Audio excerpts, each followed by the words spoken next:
Salut les psychonautes, on espère que vous avez passé un bel été et on revient avec une expérience audio. Mettez votre casque ou vos écouteurs et faites la connaissance de Pascal, une femme qui est atteinte de troubles bipolaires et qui a souffert d'addiction. Elle a accepté de témoigner de son parcours. J'ai eu la chance de la rencontrer et d'enregistrer cette interview un petit peu avant mon départ de la Guadeloupe. On s'est assis à la plage, parce que pourquoi pas, et on a causé. Je me présente, Pascal, j'ai 46 ans. J'ai été détectée bipolaire seulement il y a 1 an. Et j'ai eu des épisodes de ma vie assez chaotiques. Et malheureusement, si j'avais été décelée bipolaire plus tôt, je pense que j'aurais pu éviter certains, enfin je ne peux pas dire contretemps, mais certains moments très douloureux de ma vie. À l'âge de 23 ans, j'ai eu une première dépression. Dès l'âge de 6 ans, j'étais une enfant très anxieuse. Donc mes parents ont divorcé, j'étais très anxieuse. J'ai toujours connu l'anxiété très très très jeune. Et puis après, vers l'âge de 13 ans, 13-14 ans, on était dans une famille, j'étais élevée par ma mère. Et c'est vrai qu'elle était un petit peu... elle a fait ce qu'elle a pu, mais elle était un petit peu laxiste niveau éducation. Et donc on a commencé à consommer tout ce qui était alcool, tout ce qui était cigarette très très jeune.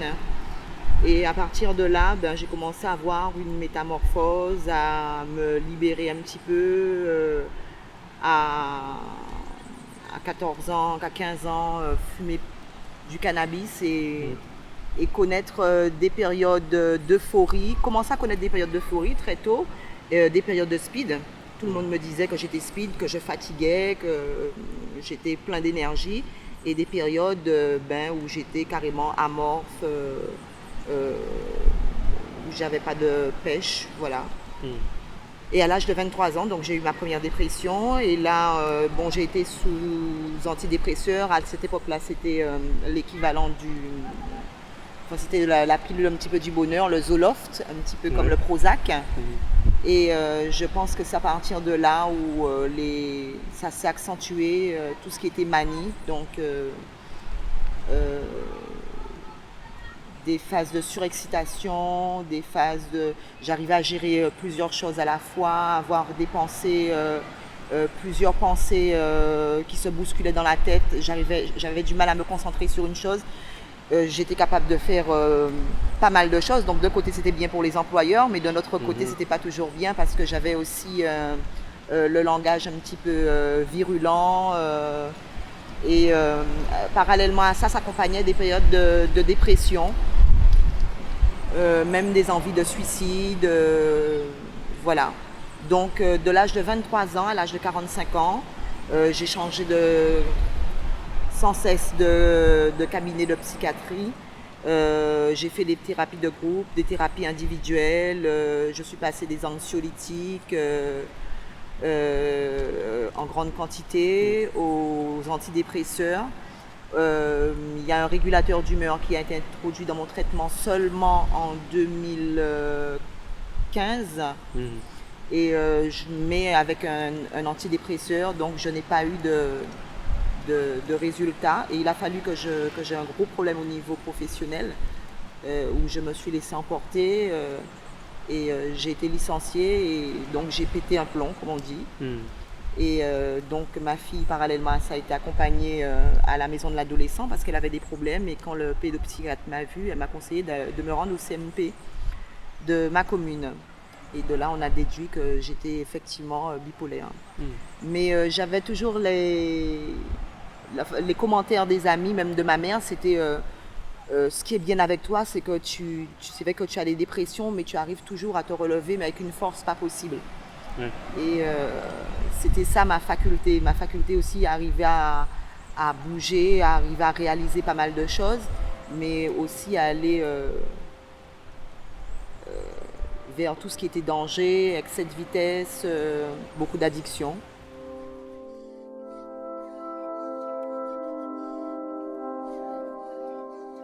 Est-ce qu'il y a un moment où vous vous êtes interrogé sur cette consommation-là en vous disant là ça déborde? Oui, je me suis toujours dit demain j'arrête, demain.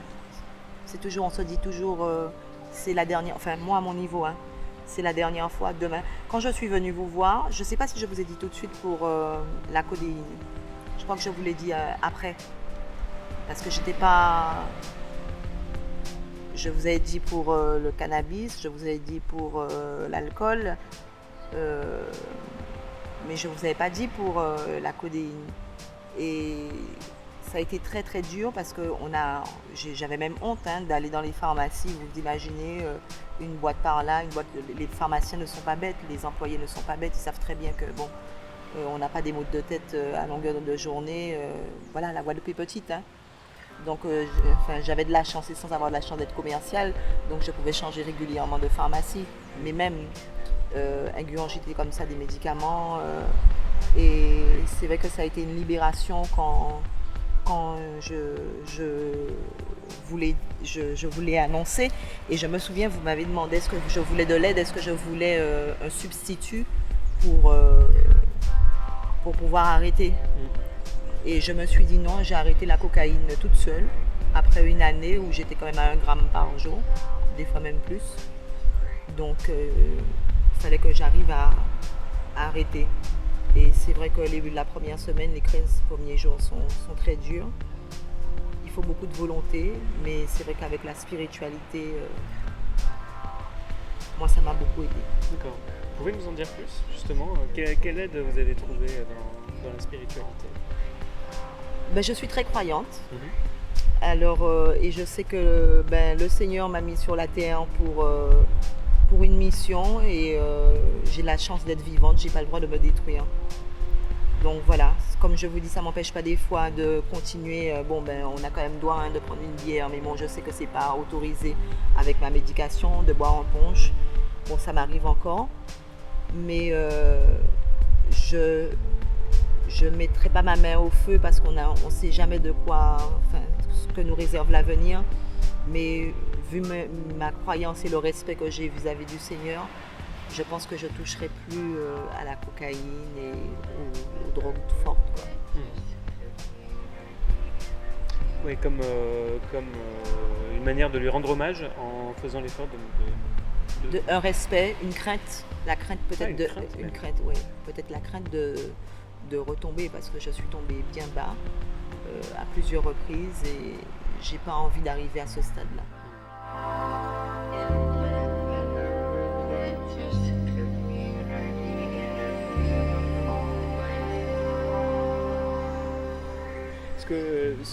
Ce que les gens disent parfois, c'est que les consommations donc là, excessives,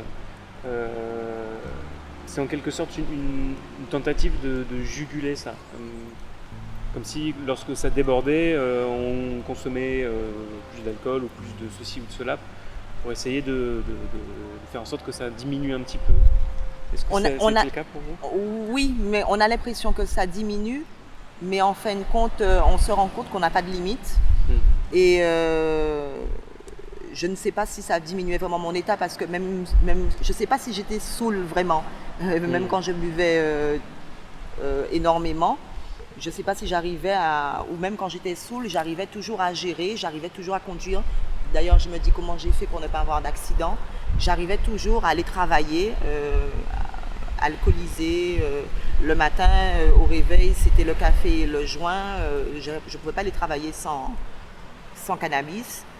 Donc oui, effectivement, c'était une façon de baisser la pression, mais cette pression-là, je ne sais pas, je ne peux pas dire qu'elle était vraiment baissée. Au contraire, on a envie de prendre quelque chose de plus pour essayer d'atteindre...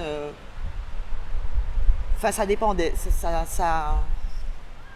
Ça dépendait. L'époque de la cocaïne, j'étais addict à la cocaïne pendant une année. Et j'avais une exploitation, j'étais très très speed et là j'étais encore doublement speed, mais plus j'en prenais, plus j'avais envie d'en prendre. Et c'était pas pour justement baisser, au contraire. Donc lorsque je voulais vraiment baisser la pression, donc je prenais une demi-plaquette d'anxiolytique. Donc j'ai eu des mélanges, on se fait ces petits cocktails pour essayer oui, effectivement, d'arriver de descendre peut-être un petit peu lorsqu'on sent qu'on arrive au paroxysme, mais Mais je ne sais pas si c'est vraiment pour descendre. Je crois que c'est l'envie de maintenir cette vie, parce que ça, je ne peux pas expliquer, c'est comme quand quelqu'un est sous cocaïne.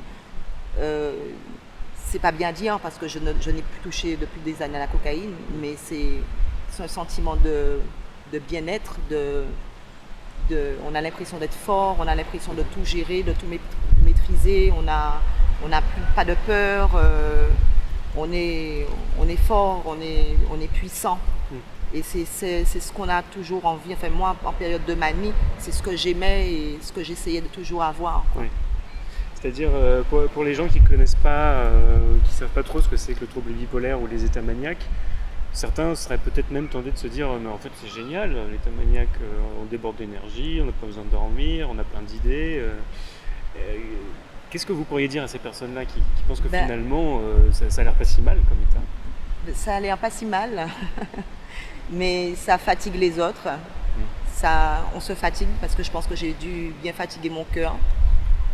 Je vous dis que j'ai eu énormément de chance, hein. Je ne sais pas comment aujourd'hui je suis encore vivante, vu toutes les consommations, les mélanges, les cocktails que j'ai pu faire. Et on a du mal après par exemple, avoir une stabilité professionnelle parce qu'on n'a pas de limite. Verbalement, on va au-delà de ce qui est autorisé. On dépasse les limites, on n'a pas de barrière, on n'a pas de...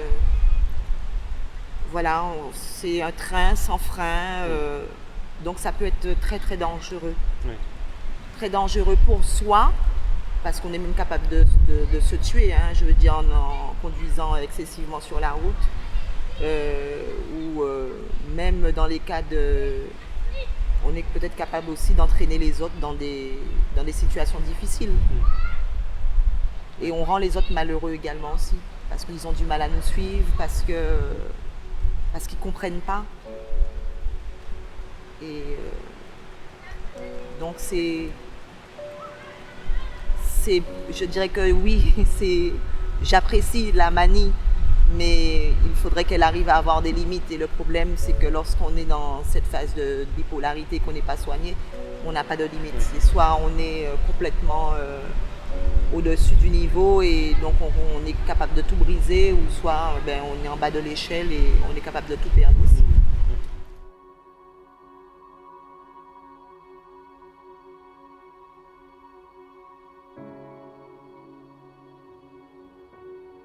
J'imagine que quand on souffre de trouble bipolaire, ça va être encore plus dur de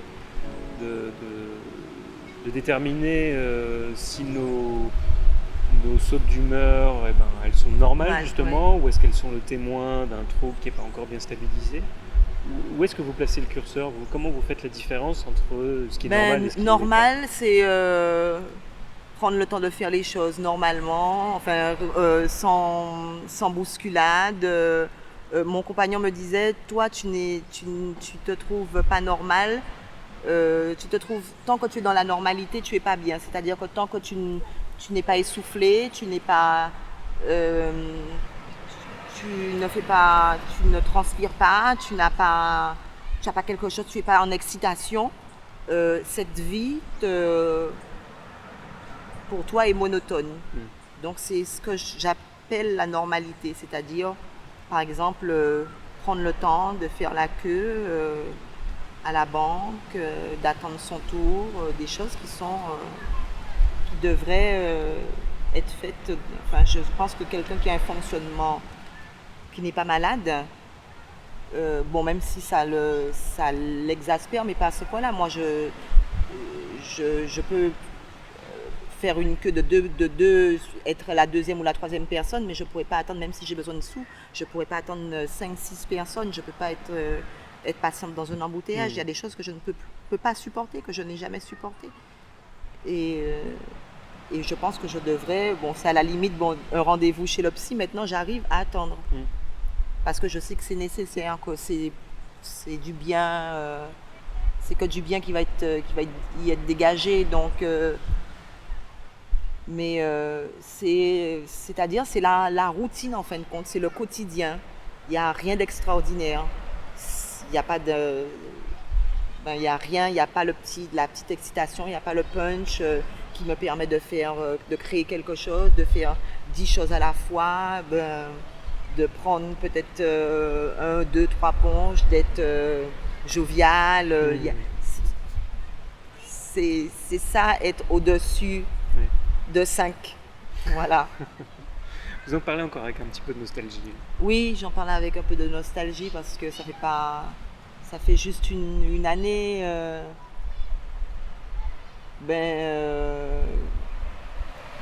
que je suis un petit peu plus stable. Et il y a des fois, j'ai l'impression que par rapport à ce que je donnais comme rendement, parce que ma mère nous a toujours dit qu'il fallait être rentable dans sa vie. Il fallait travailler, on a toujours travaillé, on a toujours... Et là, j'ai l'impression de ne pas donner de rendement, de ne pas être efficace. Voilà, je pense que c'est surtout ça qui m'affecte le plus. C'est une grande capitaliste, votre maman. Il faut être rentable. Oui, on a toujours, tous les trois, on a toujours été élevés comme ça. Il n'y avait pas de grasse matinée, Et ma mère, ça a été l'exemple. Il a toujours fallu donner du rendement. Je faisais tellement de choses avant. J'innovais tellement, j'avais le petit truc. Et là, j'ai l'impression d'avoir perdu des petites lumières, des petites... des lumières. J'arrivais à créer des choses au niveau de la décoration intérieure, au niveau du jardin. Maintenant, pour me mettre dans le bain, il faut vraiment que j'ai un déclic, il faut vraiment que je prenne sur moi. Alors qu'avant, je voyais tout de suite... j'avais toujours des idées nouvelles. Et là, je n'ai plus ce punch-là. Donc c'est pour ça que je dis, est-ce que c'est ça la normalité? Je ne sais pas si vous pouvez me répondre. Oui. Moi je serais tenté de dire non, que les petites lumières elles ne s'éteignent pas complètement quand on est en phase ni dépressive ni maniaque, mais que c'est un sacré chemin pour en rallumer sans qu'elles s'allument toutes en même temps et que les plombs sautent, quoi. Ici, elle nous livre quelques éléments de son expérience avec les médicaments, avec les psys, avec l'hôpital. Elle a pas sa langue dans sa poche et c'est tant mieux. On a fait un essai avec une nouvelle molécule qui est utilisée normalement pour les schizophrènes. C'est ça. Voilà. On n'a pas encore de résultats concluants. Non. Et j'espère qu'on pourra passer rapidement au lithium, voir si j'ai des résultats, de meilleurs résultats, c'est-à-dire moins d'angoisse, des fluctuations moins importantes au niveau entre la dépression et les pics de manie, enfin les petits pics de manie, voilà. Mais comme j'ai un problème de thyroïde, donc ça n'a pas pu être fait tout de suite dès le départ. C'est dès l'âge de 23 ans que vous avez eu des traitements. J'imagine que ça n'a pas été simple au début d'accepter de prendre des médicaments psychotropes. Oui, je ne le disais pas, j'avais honte. J'avais honte jusqu'à il y a peu de temps. Je ne parlais pas il y avait très peu de personnes qui savaient que j'étais sous antidépresseurs, sous anxiolytiques, Et en fin de compte, je me suis rendu compte que de toute façon, que je le dise ou que je le dise pas, il fallait que j'assume. Il fallait que j'assume lorsque j'ai su pour la bipolarité. Il fallait que je l'assume. Il fallait que j'accepte cette maladie-là. Et c'était en parler. Donc la sélection s'est faite automatiquement. Il y a des gens qui sont proches de moi. Il y a des gens, très peu, qui sont proches de moi. Je ne dirais pas que j'ai perdu des gens, puisque s'ils étaient proches de moi, si c'était des gens sincères, ils ne se seraient pas éloignés. Mais comme je vous dis, c'est comme si on avait un casier judiciaire, et même maintenant, avoir un casier judiciaire pour certains, c'est pas un facteur limitant, mais quand vous avez un casier mental, genre bipolaire ou schizophrène ou autre, vous avez du mal à passer. Qu'est-ce qui vous a aidé à tenir durant toute cette période-là ? Ma mère m'a beaucoup aidée. Elle m'a beaucoup aidée, surtout dans les phases où j'étais dépressive, où j'étais même à la limite des fois méchante, parce qu'on est des fois aussi méchant, on a des propos qui sont très blessants. Et j'ai eu la chance après de rencontrer mon compagnon. Quand il m'a connue, j'étais une alcoolique. Je fumais énormément de cannabis, je prenais des anxiolytiques, je prenais de la codéine à son insu. Ça fait juste quelques mois qu'il le sait pour la codéine, je lui ai avoué. Et il ne m'a jamais jugé, il m'a toujours aidé, il m'a toujours épaulé. J'ai un fils aussi qui se posait des questions, qui se disait bien que j'avais quand même un problème parce qu'il m'a toujours connue aussi dans l'excès, beaucoup dans l'excès. Et puis il ne m'a jamais jugé, donc ça m'a beaucoup aidé. Il faut tomber sur le médecin qui nous considère comme un patient et pas comme un client, parce que je suis tombée j'ai fait quelques psys. Le psy qui vous dit tout de suite il faut arrêter le cannabis tout de suite, je vous manque de désintoxication, c'est la dernière chose qu'il faut faire à quelqu'un qui est accro à un stupéfiant quelconque, parce que lorsqu'on est là, on est dedans, on peut pas comprendre. Et lorsque vous dites à votre médecin que vous avez quelque chose à lui confier, que vous prenez des comprimés de codéine, on vous dit vous êtes une camée. On vous a dit ça texto? On m'a dit texto que j'étais une camée. J'ai hésité avant de le dire. Je suis restée 2 ans à consommer parce que j'ai eu plusieurs épisodes. Dès que ça n'allait pas, je prenais de la codéine, de la migralgine ou du codoliprane ou de la prontalgine. Je m'arrêtais 2-3 ans, je reprenais dès que je sentais que ça n'allait pas bien, parce que ça me donnait un peu de punch. Et c'était le seul secret que j'avais, et je voulais lui en faire part. Et lorsqu'elle m'a sorti ça, je me suis dit jamais plus confiance. De toute façon, je sais que je serais, je me disais, une dépressive et une malade mentale, une alcoolique, tout ce que vous voulez, une droguée. Et je me suis rendu compte en allant en CMP que comme une grippe, je n'avais pas choisi d'être bipolaire. Il n'y a pas que les médicaments, il y a la thérapie également. Lorsqu'elle est... il faut tomber sur la bonne personne aussi, c'est pareil. Vous diriez que ça dépend plus de la personne que de ce qui s'y passe? Oui, parce que j'ai fait des thérapies avec des médecins différents, j'ai fait des thérapies de groupe également, des thérapies individuelles, et c'est la première fois, de toute façon, où j'avais toujours des restrictions, je ne disais jamais tout.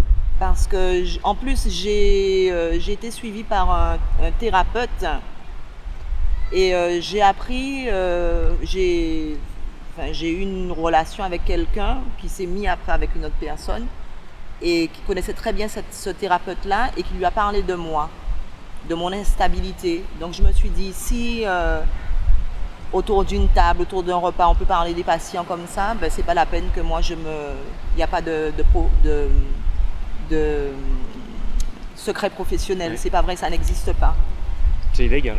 C'est illégal, mais ça se fait. C'est pour ça que lorsque j'étais hospitalisée, puisque j'étais hospitalisée il n'y a pas très longtemps, en milieu psychiatrique, j'avais du mal à accepter que les infirmières vous accompagnent pour écouter un petit peu ma vie. Ça ne vous plaisait pas? Non. Parce qu'un humain, c'est un humain, avant tout. Ouais. Je vois ce que vous voulez dire. Oui. Alors après, moi, faut que je prêche pour ma paroisse. Oui. C'est vrai que les consultations qu'on a au CMP et les consultations pendant une hospitalisation, c'est différent, au sens où l'hospitalisation est beaucoup plus un travail d'équipe, en quelque sorte. Mais par exemple, j'ai été reçue par une consoeur, une de vos consoeurs, dans le bureau d'accueil, le bureau des soins, il y avait 3 ou 4 infirmières qui étaient là, donc qui écoutaient toute ma vie. Ça m'a pas fait du tout plaisir. C'est parce que j'avais pas envie d'être désagréable, mais je lui ai fait part de mon mécontentement. Je lui ai dit que la prochaine fois, j'aurais bien aimé qu'on soit toutes les deux. Mais je trouve ça ne fait pas personnellement, moi, ça ne m'a pas fait du bien, cette façon d'agir. Parce qu'on a l'impression même si j'ai rien à cacher, j'assume maintenant. J'assume entièrement. Mais vu le comportement qu'elles avaient avec enfin, je parle des infirmières, hein, avec d'autres malades, on n'a pas spécialement envie qu'elles soient au courant de toute notre vie, quoi. Voilà. Parce que je trouvais qu'il y avait un manque de professionnalisme. Vous vous êtes dit qu'il y en avait qui auraient mieux fait de faire autre chose. Voilà, tout à fait, oui. Ou qui étaient aussi malades que moi. Je me suis même dit la même chose. Ah, oui. C'est pas exclu. Oui. Chez les soignants aussi, oui. Il y a des personnes en souffrance. C'est pas exclu du tout. Oui.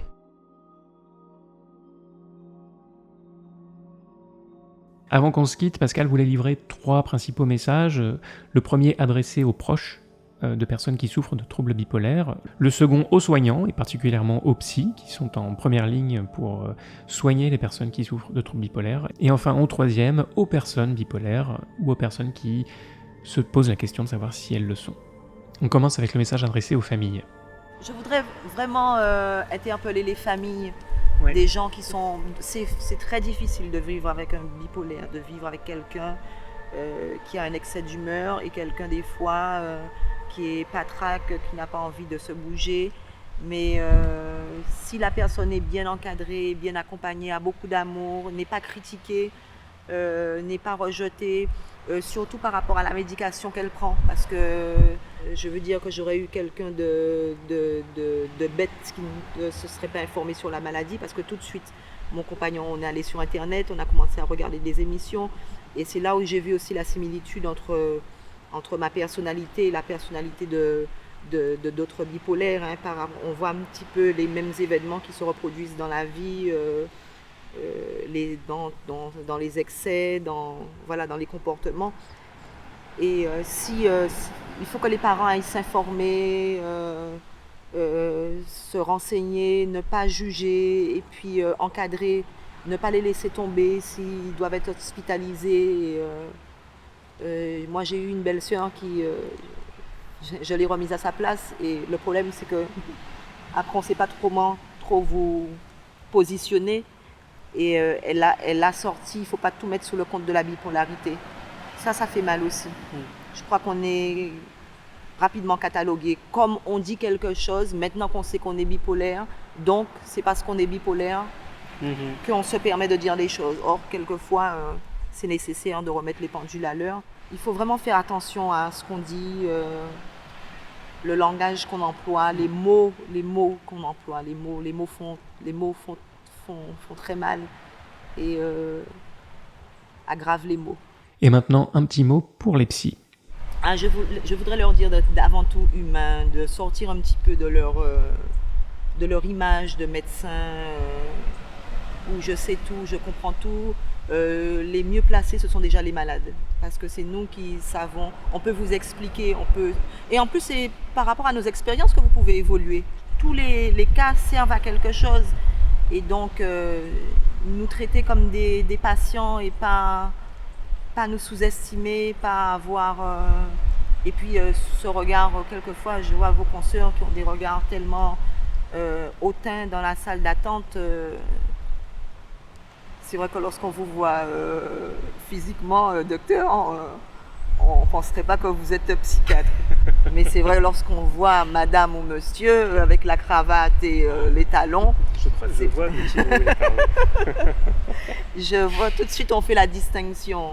Et enfin, quelques conseils pour les personnes bipolaires ou les personnes qui se demandent si elles le sont. Déjà, il faut trouver le bon psychiatre, hein, parce que moi j'en ai fait pas mal de psychiatres. Depuis l'âge de 23 ans, j'en ai 46, ça fait quand même pas mal. Trouver le bon médecin et lui faire confiance. Il faut vraiment arriver à trouver quelqu'un de confiance. Parce que moi j'ai vu que je me suis lâchée après 23 ans. Il y a beaucoup de choses que je n'ai pas dites. La seule chose l'erreur que j'ai faite, c'est d'avoir parlé de la codéine, et j'ai eu le retour. Et après, je me suis dit plus jamais, je ne ferai plus confiance à un médecin. Et là, je n'ai plus rien à cacher parce que j'ai envie vraiment que ça serve à d'autres personnes. Et si ça peut faire évoluer la mentalité en Guadeloupe, même en France, parce que on est loin quand même du fonctionnement du Canada ou de l'Allemagne. Ce serait vraiment génial, parce qu'on est en souffrance avant tout. On est vraiment en souffrance. Et alors, je me disais, moi j'ai rencontré beaucoup de personnes atteintes de troubles bipolaires qui sont passées par une longue phase au cours de laquelle ça a été très difficile d'accepter ce diagnostic. Et à tel point que une fois que ce diagnostic est accepté, c'est à se demander comment elles ont fait finalement, quel a été le processus pour qu'elles arrivent à accepter. Qu'est-ce que vous pourriez en dire? Est-ce que vous auriez quelque chose à dire à ce sujet chez les personnes qui douteraient, chez qui on a évoqué ce diagnostic et qui en douteraient ou qui n'en sont pas encore complètement convaincus? Moi, la meilleure chose que je puisse leur conseiller, c'est d'aller sur YouTube, par exemple. Je dis YouTube, peu importe la plateforme, de se renseigner, de regarder les émissions. Et il y a des similitudes, ça ne trompe pas. Regarder des documentaires et on n'a pas le choix que d'accepter. Si on n'accepte pas, il y a des fois je me dis pourquoi encore moi, hein? Pourquoi moi, mais je me dis bon, il y en a c'est des cancers, moi c'est la bipolarité. L'essentiel c'est que j'arrive à trouver un équilibre. Donc il faudra qu'un moment ou à un autre que ces personnes-là arrivent à accepter. Donc allez vous informer, renseignez-vous et si vous avez un bon médecin, faites confiance à votre psychiatre, vraiment faites confiance. Et vraiment se faire soigner, prendre les médicaments comme il se doit, ne pas faire ces petites compositions, ces petits cocktails, ça n'apporte rien. C'est vrai que ce n'est pas toujours facile, hein. Moi j'ai vu que j'ai pris bien 8 kilos depuis que je prends la nouvelle molécule en peu de temps. J'ai du mal à accepter ça, mais quelque part je me dis je suis quand même moins mal. Pas mieux, mais je dirais moins mal. Ouais. C'est pas encore ça. C'est pas encore ça. Voilà, mais moins mal. Donc qu'est-ce que je préfère voilà quoi. Donc la meilleure solution, si vous avez une prise de poids, vous éliminez la balance. Faites comme moi. Et maintenant, on attend que les petites lumières se rallument. Elles vont se rallumer. Elles vont se rallumer. Merci, docteur. Merci. Ouais, merci Pascal. On espère que ça roule. Merci à vous d'avoir écouté et n'hésitez pas à nous dire ce que vous en pensez dans les commentaires, à vous abonner si c'est pas fait, à mettre un pouce bleu, etc. etc. Et puis si ça vous a plu, il n'est pas du tout exclu qu'on renouvelle l'expérience prochainement.